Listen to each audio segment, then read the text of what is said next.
लखनपुर नाम का एक छोटा सा गांव था। उस गांव में बाबू नाम का एक गरीब युवक रहता था। वो गांव के जमींदार के खेत में काम करके पैसे कमाता था।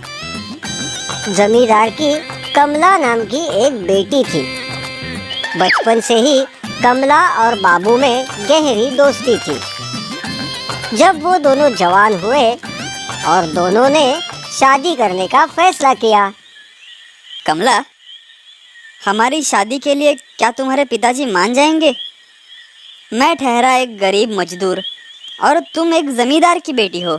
तुम्हें घर आकर मेरे पिताजी से बात करनी होगी। ठीक है, कल ही आकर मिलता हूँ तुम्हारे पिताजी से। दूसरे दिन बाबू जमींदार को मिलने गया। उसने जमींदार से कमला का हाथ मांगा तो जमींदार ने कहा, अरे, मेरी बेटी बचपन से ऐशो आराम की जिंदगी जीती आ रही है। तुम बस एक साधारण से गरीब मजदूर हो।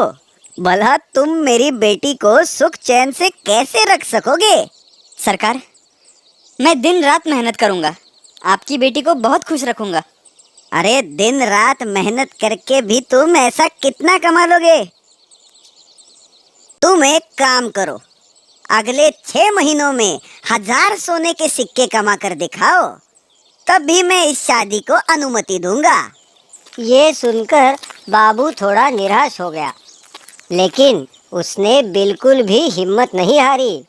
उसने सोचा, इस गांव में चाहे कितना भी काम कर लो, 1000 सोने के सिक्के तो मिलने से रहे।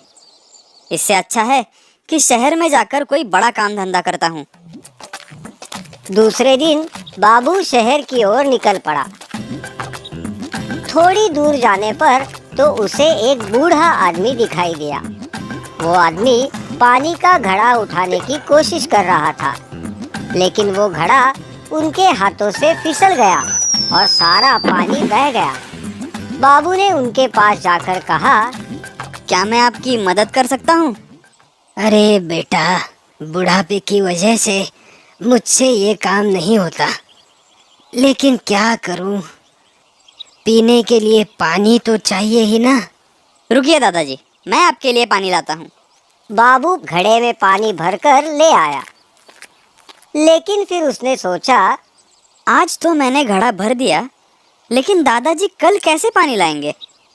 दादाजी, ये लीजिए पानी। क्या आपके पास कोई कुदाल है? कुदाल? हाँ है ना, पर तुम्हें कुदाल क्यों चाहिए? आप दीजिए तो सही। दादाजी ने बाबू को कुदाल ला कर दी। बाबू ने 2-3 दिनों में ही एक छोटी सी नहर बनाई। अब नदी का पानी नहर से होता हुआ दादाजी के झोपड़े तक आ गया था। बाबू ने दादाजी से कहा, दादाजी, अब आपको जब भी पानी चाहिए होगा तो आप नहर में से ही लीजिए। बेटा, बहुत मेहरबानी तुम्हारी। तुम्हारे इस काम के लिए मैं तुम्हें एक इनाम देना चाहता हूँ। ये कह के दादाजी झोपड़े में गए और एक पिंजरा लेकर बाहर आए। पिंजरे में एक पंछी था। ये लो तुम्हारा इनाम। दादाजी, इस पंछी का मैं क्या करूं? अरे बेटा, ये कोई मामूली पंछी नहीं है, ये तो जादुई पंछी है। जब भी ये पंछी हंसेगा, इस पंछी की चोंच से 10 सोने के सिक्के निकलेंगे। ये बात सुनकर बाबू हैरान हो गया। ऐसा तो उसने पहले कभी नहीं सुना था। सच में ये जादुई पंछी है? ये हंसेगा तो क्या सच में सोने के सिक्के मिलेंगे? अरे हाँ बाबा, सच में ये जादुई पंछी है। मैं तुम्हें दिखाता हूँ। दादाजी ने पंछी को पिंजरे से बाहर निकाला और कहा, ओ मेरे लाडले थोड़ा सा हंसो, ओ मेरे लाडले थोड़ा सा हंसो। दादाजी के ऐसा कहते ही पंछी मुस्कुराया और उसकी चोंच से 10 सोने के सिक्के दादाजी के हाथ में आ गए। सोने के सिक्के देख बाबू खुशी से पागल हो गया। ओहो, तो ये सच में जादुई पंछी है, सोने के सिक्के देता है।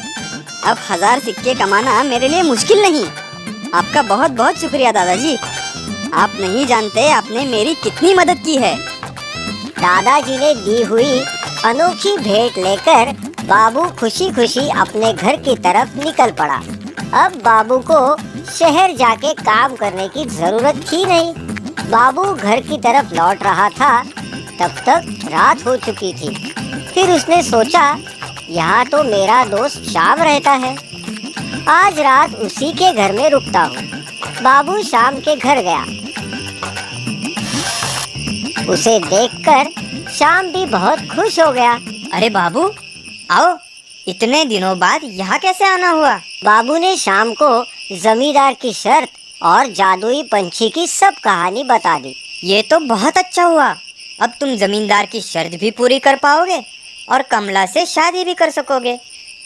आज रात यही ठहर जाओ और सुबह होते ही अपने गांव लौट जाना। शाम ने बाबू की अच्छी खातिरदारी की। रात में बाबू अपने सिरहाने जादुई पंछी का पिंजरा रख के सो गया। शाम और बाबू की सारी बातें शाम की पत्नी सुन रही थी। सोने के सिक्कों के बारे में सुनकर उसके मन में लालच पैदा हो गया। बाबू के सोते ही उसने शाम की मदद से वो जादुई पंछी बदल दिया। सुबह होते ही बाबू जादुई पंछी लेकर अपने गांव की ओर निकल पड़ा। गांव आते ही उतावलेपन में उसने सीधा जमींदार के घर का रुख किया। जमींदार जी, जमींदार जी। अरे बाबू, तुम इतनी जल्दी कैसे आ गए? और 1000 सोने के सिक्के लाए हो कि नहीं? आप सिर्फ 1000 सिक्कों के बारे में सोच रहे हो, मगर मैं तो यहाँ सोने के सिक्कों का ढेर लगा सकता हूँ। ये देखिए। बाबू ने पिंजरे से जादुई पंछी को बाहर निकाला और पंछी से कहा, ओ मेरे लाडले थोड़ा सा हंसो, ओ मेरे लाडले थोड़ा सा हंसो। लेकिन हुआ कुछ भी नहीं। न पंछी हंसा, न उसकी चोंच से सोने के सिक्के निकले। बाबू ने फिर से कहा,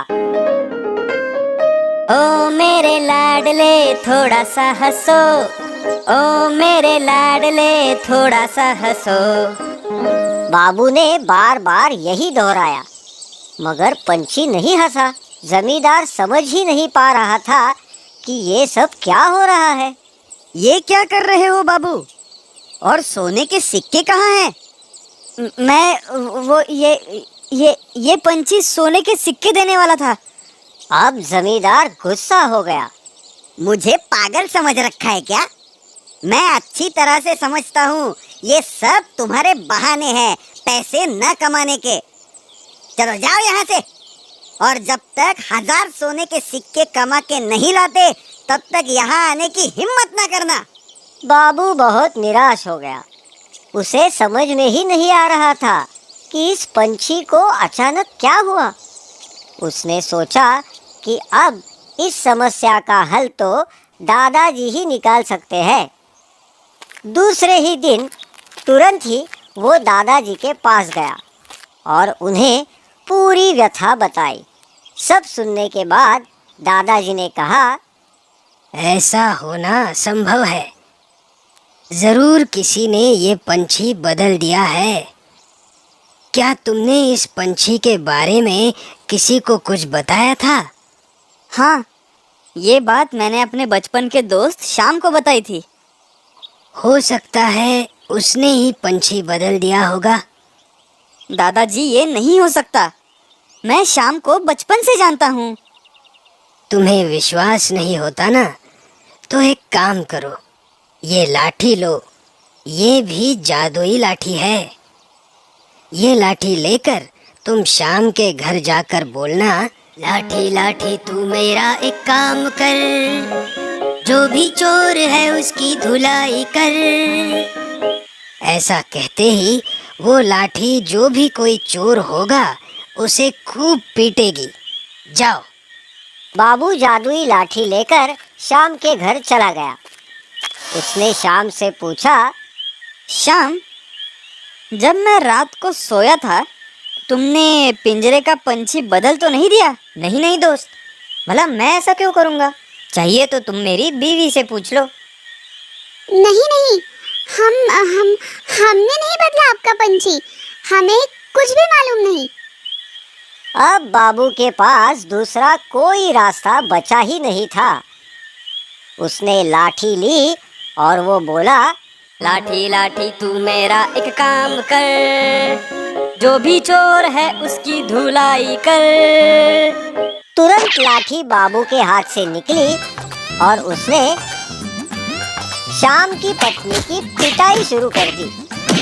श्याम की पत्नी चिल्लाते हुए इधर उधर भागने लगी, तो लाठी भी उसके पीछे जाकर उसे मारती ही रही।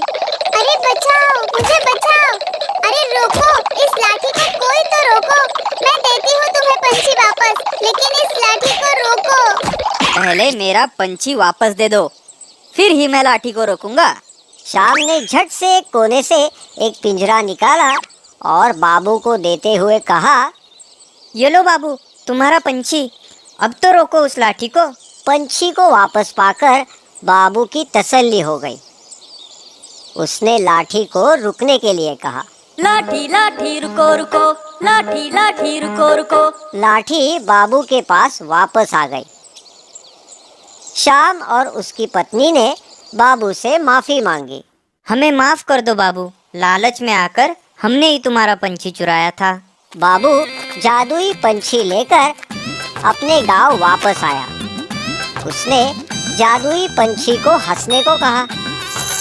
1000 सोने के सिक्के जमा होने पर उसने वो सिक्के जमींदार को दिखाए।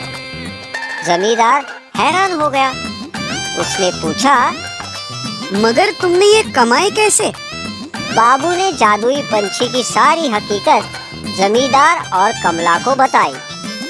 जमींदार ने भी खुशी खुशी अपनी बेटी की शादी बाबू के साथ रचाई।